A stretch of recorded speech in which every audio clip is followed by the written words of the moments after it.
Total Eclipse by Annie Dillard, 1982. It had been like dying, that sliding down the mountain pass.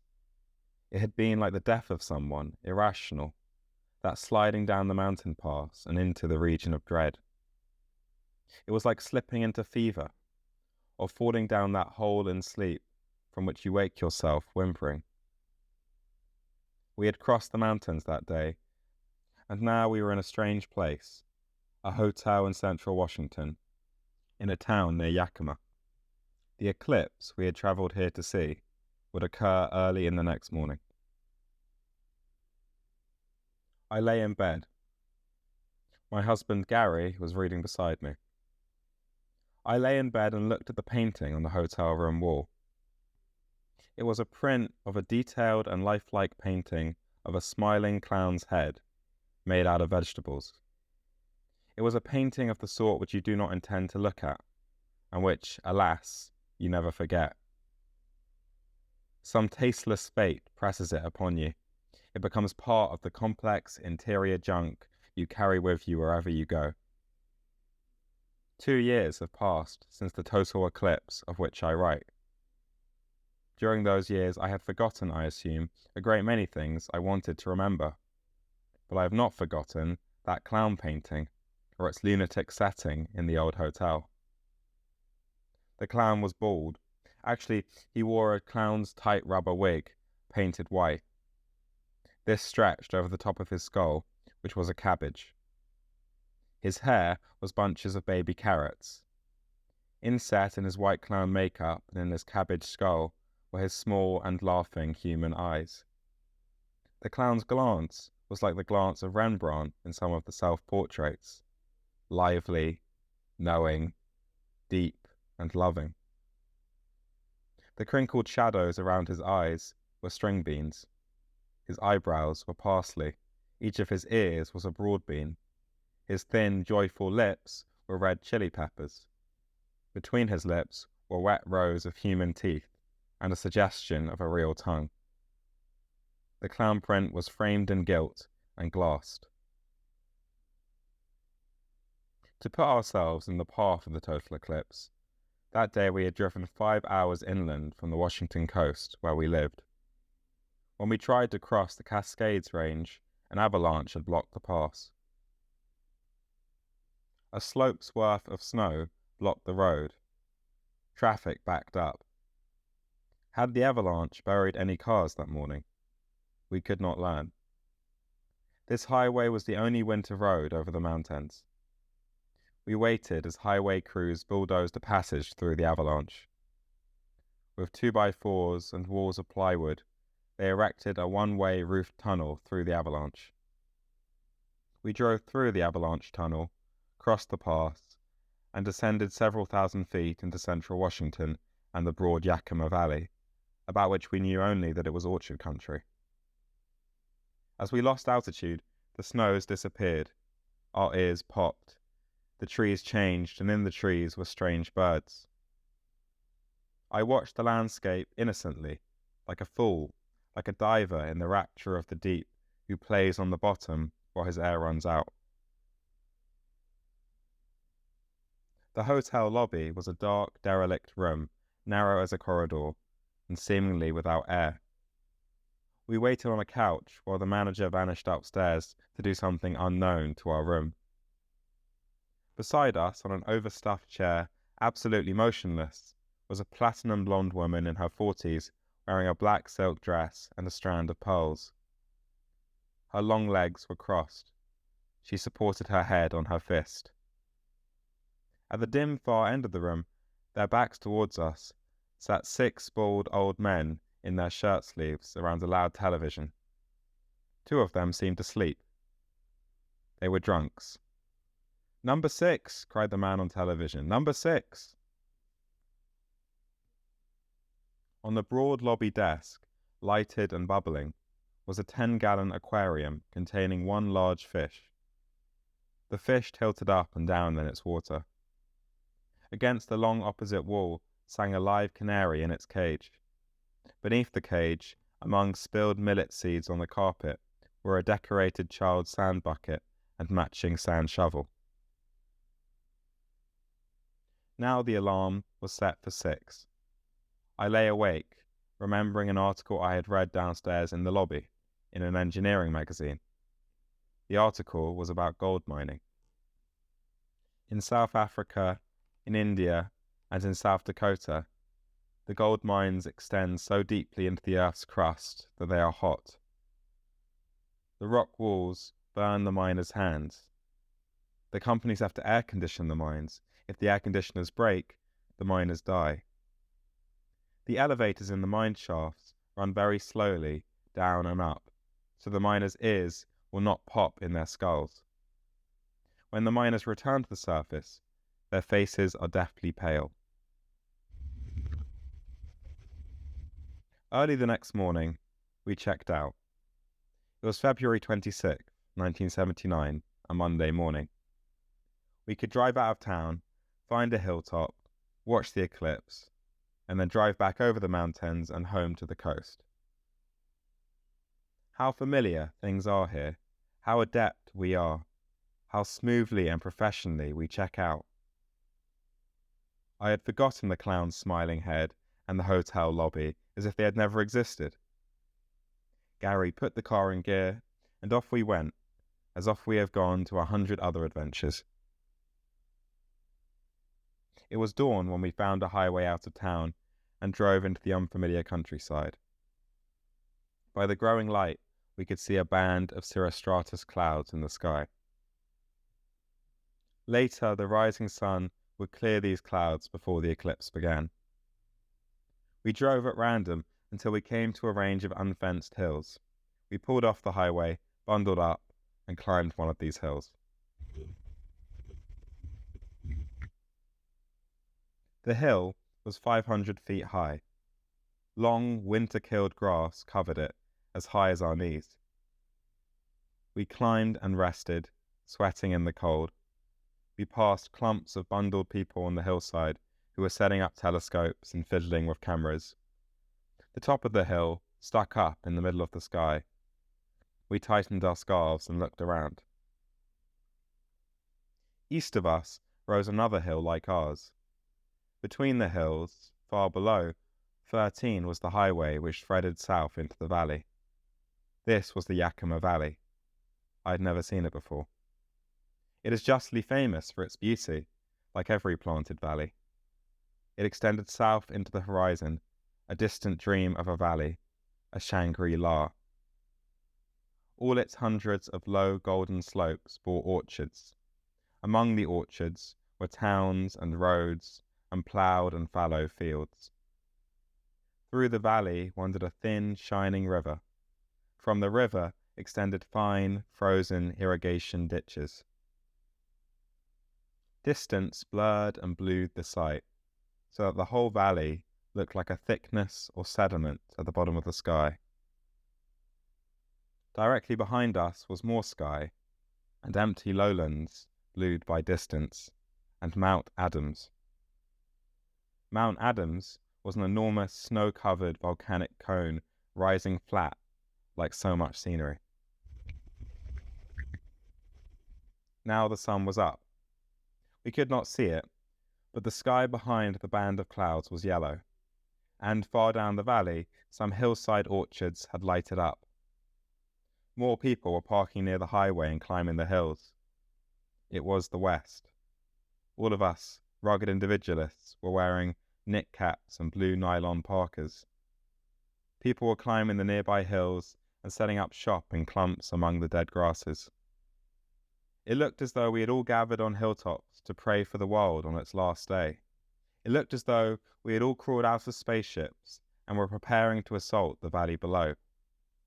It looked as though we were scattered on hilltops at dawn to sacrifice virgins, make rain, set stone steely in a ring. There was no place out of the wind. The straw grasses banged our legs. Up in the sky where we stood, the air was lustreless yellow. To the west, the sky was blue. Now the sun cleared the clouds. we cast rough shadows on the blowing grass. Freezing, we waved our arms. Near the sun, the sky was bright and colourless. There was nothing to see. It began with no ado. It was odd that such a well-advertised public event should have no starting gun, no overture, no introductory speaker.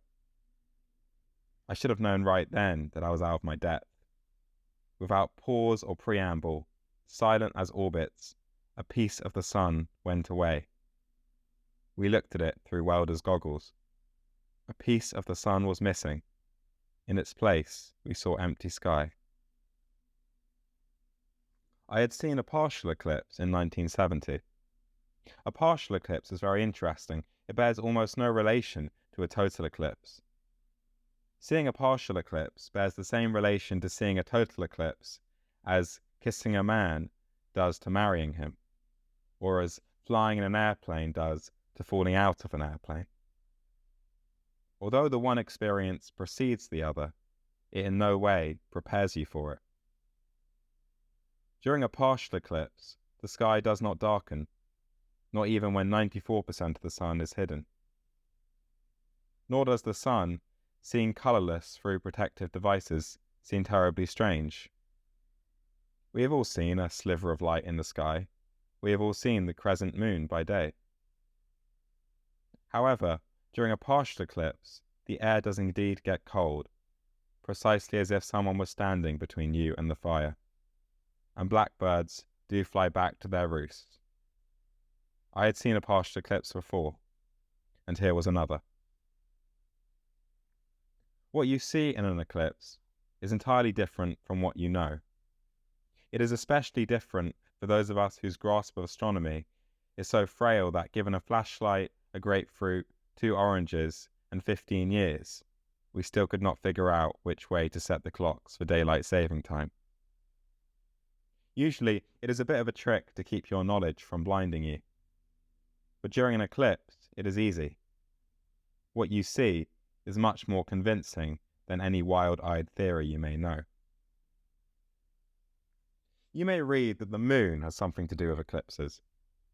I have never seen the moon yet. You do not see the moon. So near the sun, it is as completely invisible as the stars are by day. What you see before your eyes is the sun going through phases. It gets narrower and narrower as the waning moon does, and like the ordinary moon, it travels alone in the simple sky. The sky is of course background. It does not appear to eat the sun. It is far behind the sun. The sun simply shaves away. Gradually, you see less sun and more sky. The sky's blue was deepening, but there was no darkness. The sun was a wide crescent, like a segment of tangerine. The wind freshened and blew steadily over the hill. The eastern hill across the highway grew dusky and sharp. The towns and orchards in the valley to the south were dissolving into the blue light. Only the thin river held a trickle of sun. Now the sky to the west deepened to indigo, a colour never seen. A dark sky usually loses colour. This was a saturated, deep indigo, up in the air. Stuck up into that unworldly sky was the cone of Mount Adams, and the alpenglow was upon it. The alpenglow is that red light of sunset which holds out on snowy mountain tops long after the valleys and tablelands are dimmed. Look at Mount Adams, I said, and that was the last sane moment I remember. I turned back to the sun. It was going. The sun was going, and the world was wrong. The grasses were wrong. They were platinum. Their every detail of stem, head, and blade shone lightless and artificially distinct as an art photographer's platinum print. This colour has never been seen on Earth. The hues were metallic. Their finish was matte. The hillside was a 19th century tinted photograph from which the tints had faded. All the people you see in the photograph, distinct and detailed as their faces look, are now dead. The sky was navy blue. My hands were silver. All the distant hills' grasses were fine-spun metal which the wind laid down. I was watching a faded colour print of a movie filmed in the Middle Ages. I was standing in it by some mistake. I was standing in a movie of hillside grasses filmed in the Middle Ages. I missed my own century, the people I knew, and the real light of day. I looked at Gary. He was in the film. Everything was lost. He was a platinum print, a dead artist's version of life. I saw on his skull the darkness of night mixed with the colours of day. My mind was going out. My eyes were receding the way galaxies recede to the rim of space. Gary was light years away, gesturing inside a circle of darkness down the wrong end of a telescope. He smiled as if he saw me. The stringy crinkles around his eyes moved. The sight of him, familiar and wrong, was something I was remembering from centuries hence, from the other side of death. Yes, that is the way he used to look when we were living, when it was our generation's turn to be alive. I could not hear him. The wind was too loud. Behind him, the sun was going. We had all started down a chute of time. At first it was pleasant. Now there was no stopping it. Gary was shooting away across space, moving and talking and catching my eye, shooting down the long corridor of separation. The skin on his face moved like thin bronze plating that would peel. The grass at our feet was wild barley. It was the wild einkorn wheat which grew on the hilly flanks of the Zagros Mountains above the Euphrates Valley, above the valley of the river we called River. We harvested the grass with stone sickles, I remember. We found the grass on the hillsides, we built our shelter beside them and cut them down. That is how he used to look then, that one, moving and living and catching my eye, with the sky so dark behind him and the wind blowing. God save our life. From all the hills came screams. A piece of sky beside the crescent sun was detaching. It was a loosened circle of evening sky, suddenly lighted from the back. It was an abrupt, black body out of nowhere. It was a flat disk. It was almost over the sun. That is when there were screams. At once this disk of sky slid over the sun like a lid. The sky snapped over the sun like a lens cover. The hatch in the brain slammed. Abruptly it was dark night, on the land and in the sky. In the night sky was a tiny ring of light. The hole where the sun belongs is very small. A thin ring of light marked its place. There was no sound. The eyes dried, the arteries drained, the lungs hushed. There was no world. We were the world's dead people, rotating and orbiting around and around, embedded in the planet's crust while the Earth rolled down. Our minds were light years distant, forgetful of almost everything. Only an extraordinary act of will could recall to us our former living selves and our contexts in matter and time. We had, it seems, loved the planet and loved our lives, but could no longer remember the way of them. We got the light wrong. In the sky was something that should not be there. In the black sky was a ring of light. It was a thin ring, an old, thin silver wedding band, an old, worn ring. It was an old wedding band in the sky, or a morsel of bone. There were stars. It was all over.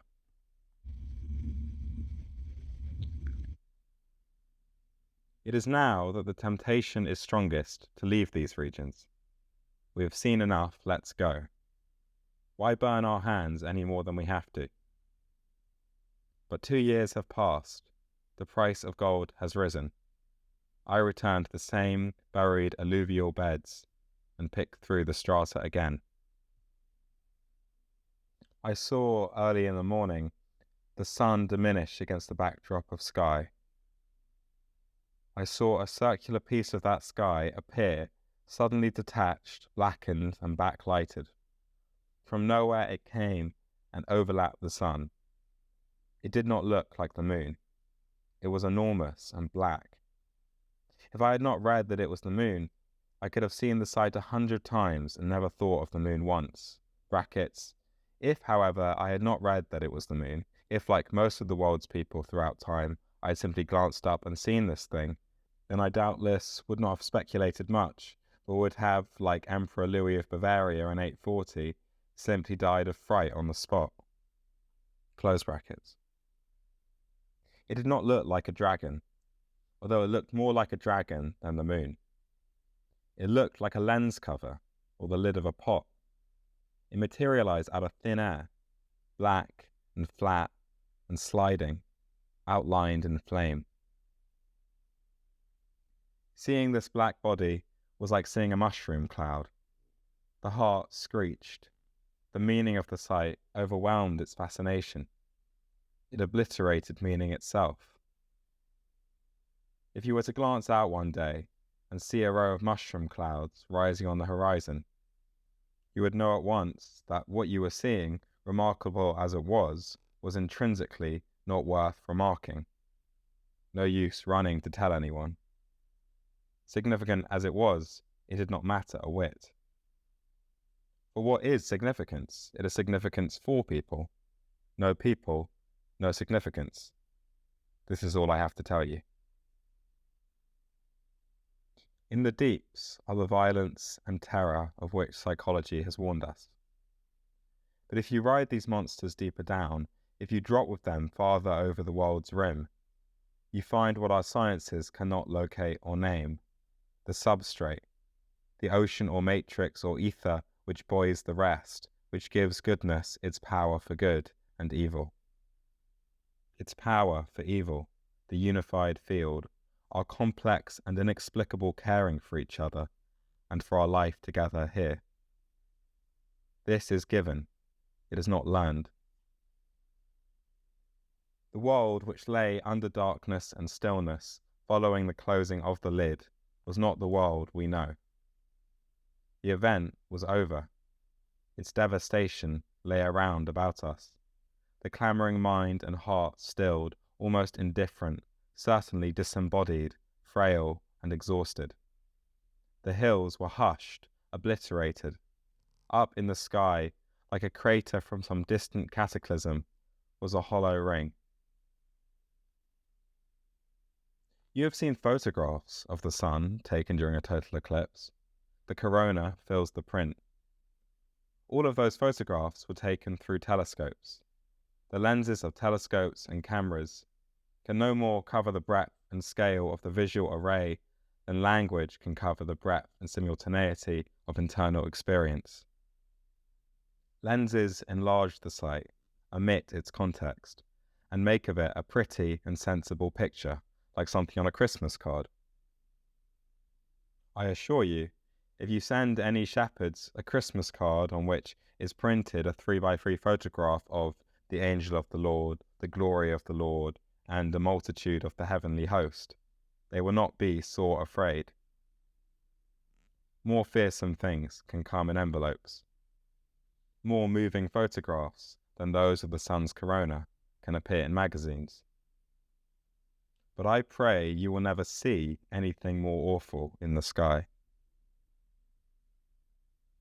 You see the wide world swaddled in darkness. You see a vast breadth of hilly land and an enormous distant blackened valley. You see towns' lights, a river's path, and blurred portions of your hat and scarf. You see your husband's face looking like an early black and white film. And you see a sprawl of black sky and blue sky together with unfamiliar stars in it, some barely visible bands of cloud, and, over there, a small white ring. The ring is as small as one goose in a flock of migrating geese, if you happen to notice a flock of migrating geese. It is 1/360th part of the visible sky. The sun we see is less than half the diameter of a dime held at arm's length. The Crab Nebula, in the constellation Taurus, looks, through binoculars, like a smoke ring. It is a star in the process of exploding. Light from its explosion first reached the Earth in 1054. It was a supernova then, and so bright it shone in the daytime. Now it is not so bright, but it is still exploding. It expands at the rate of 70 million miles a day. It is interesting to look through binoculars at something expanding 70 million miles a day. It does not budge. Its apparent size does not increase. Photographs of the Crab Nebula taken 15 years ago seem identical to photographs of it taken yesterday. Some lichens are similar. Botanists have measured some ordinary lichens twice at 50-year intervals without detecting any growth at all. And yet their cells divide. They live.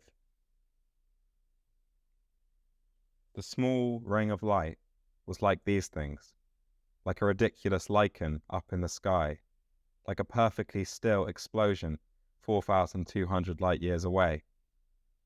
It was interesting and lovely and in witless motion, and it had nothing to do with anything. It had nothing to do with anything. The sun was too small, and too cold, and too far away to keep the world alive. The white ring was not enough.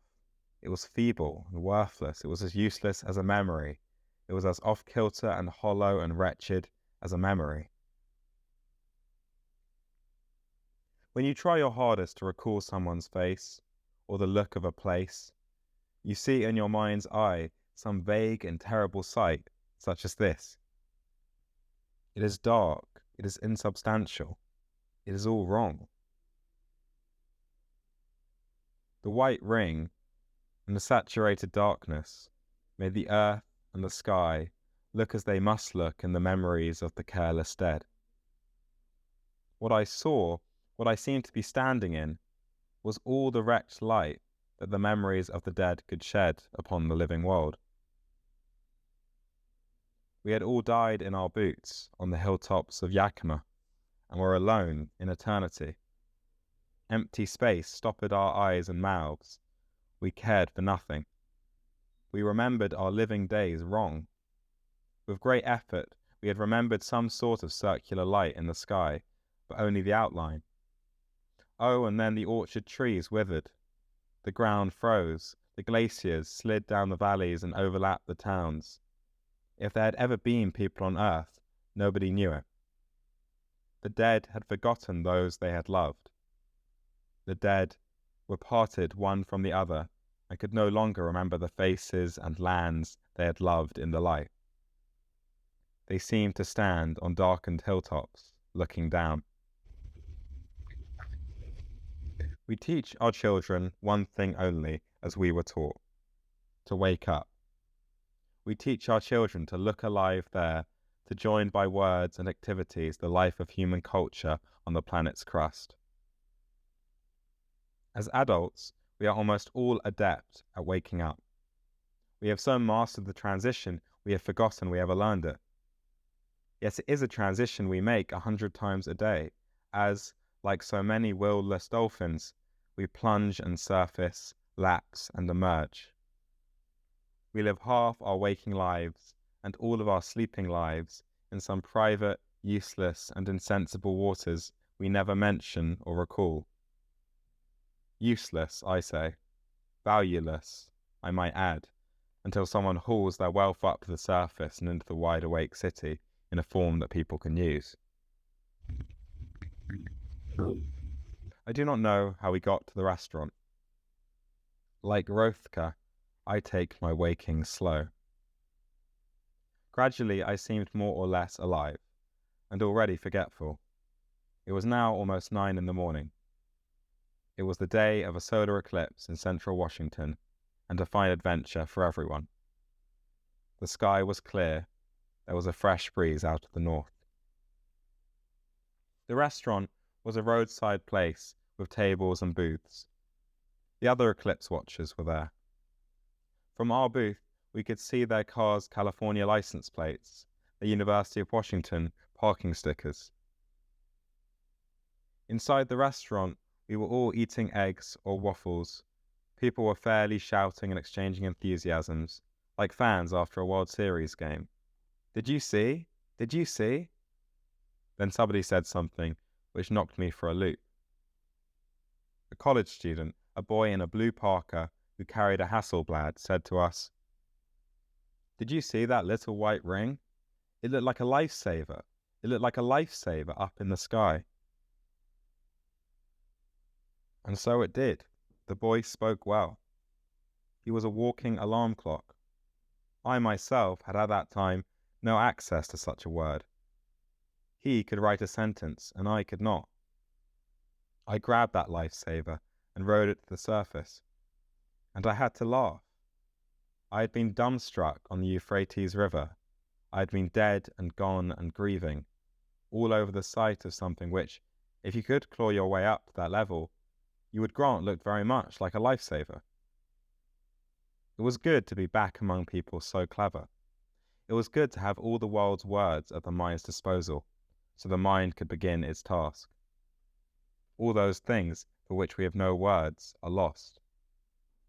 The mind, the culture, has two little tools, grammar and lexicon, a decorated sand bucket and a matching shovel.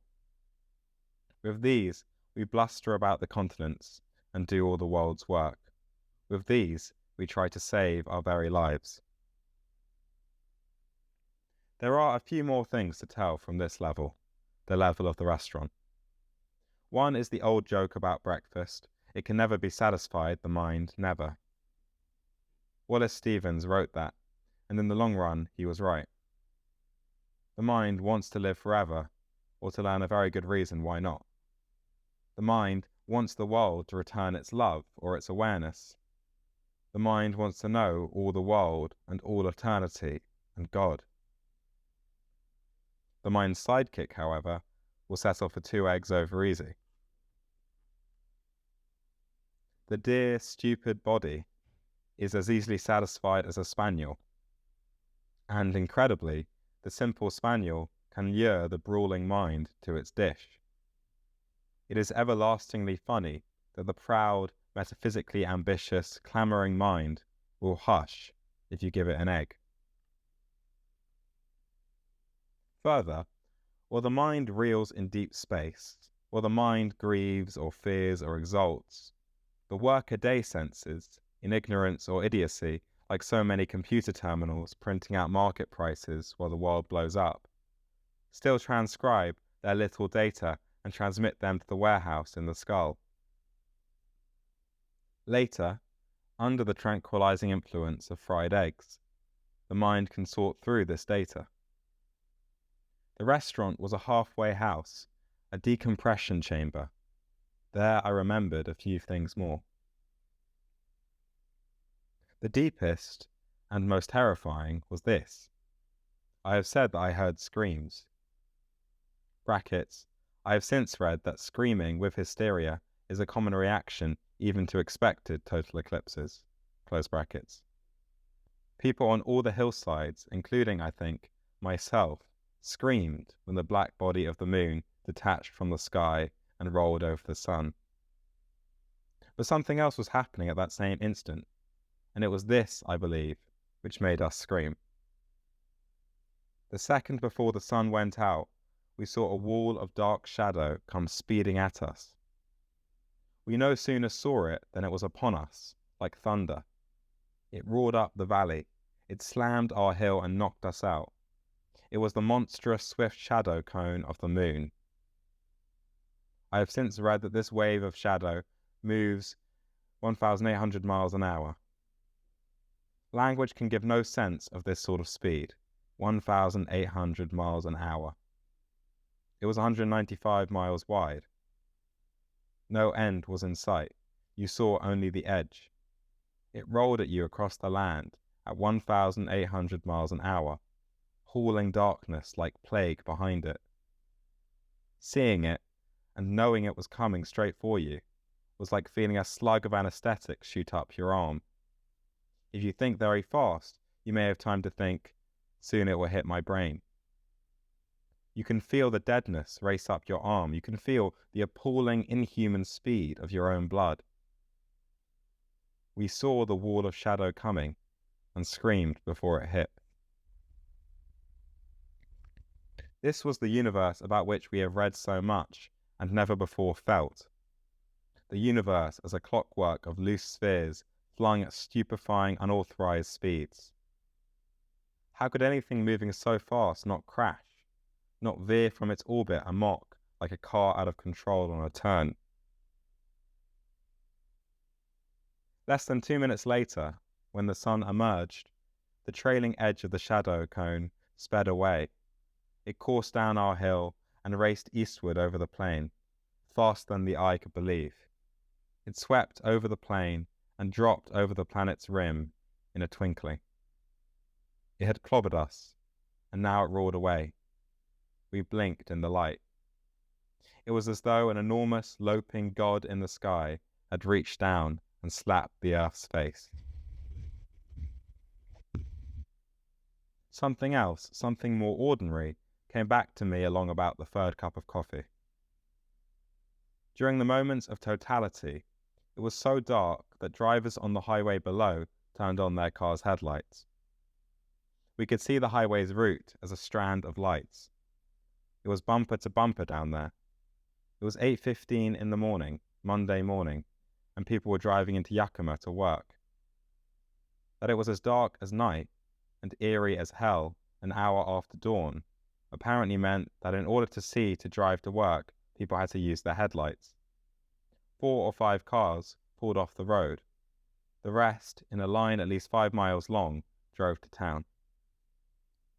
The highway ran between hills. The people could not have seen any of the eclipse sun at all.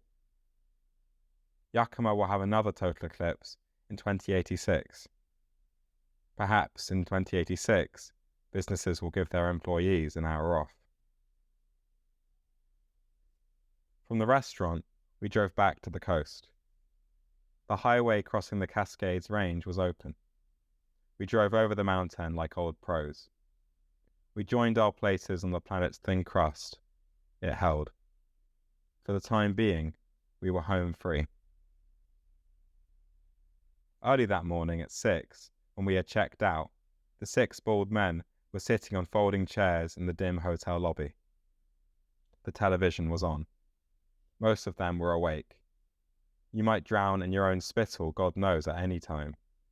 You might wake up dead in a small hotel, a cabbage head watching TV while snow piles up in the passes, watching TV while the chili peppers smile and the moon passes over the sun and nothing changes and nothing is learned because you have lost your bucket and shovel and no longer care. What if you regain the surface and open your sack and find, instead of treasure, a beast which jumps at you? Or you may not come back at all. The winches may jam, the scaffolding buckle, the air conditioning collapse. You may glance up one day and see by your headlamp the canary keeled over in its cage. You may reach into a cranny for pearls and touch a moray eel. You yank on your rope. It is too late. Apparently, people share a sense of these hazards. For when the total eclipse ended, an odd thing happened. When the sun appeared as a blinding bead on the ring's side, the eclipse was over. The black lens cover appeared again, backlighted, and slid away. At once, the yellow light made the sky blue again. The black lid dissolved and vanished. The real world began there. I remember now, we all hurried away. We were born and bored at a stroke. We rushed down the hill. We found our car. We saw the other people streaming down the hillsides. We joined the highway traffic and drove away. We never looked back. It was a general vamoose, and an odd one, for when we left the hill, the sun was still partially eclipsed, a sight rare enough, and one which, in itself, we would probably have driven 5 hours to see. but enough is enough. One turns at last, even from glory itself, with a sigh of relief. From the depths of mystery, and even from the heights of splendor, we bounce back and hurry for the latitudes of home.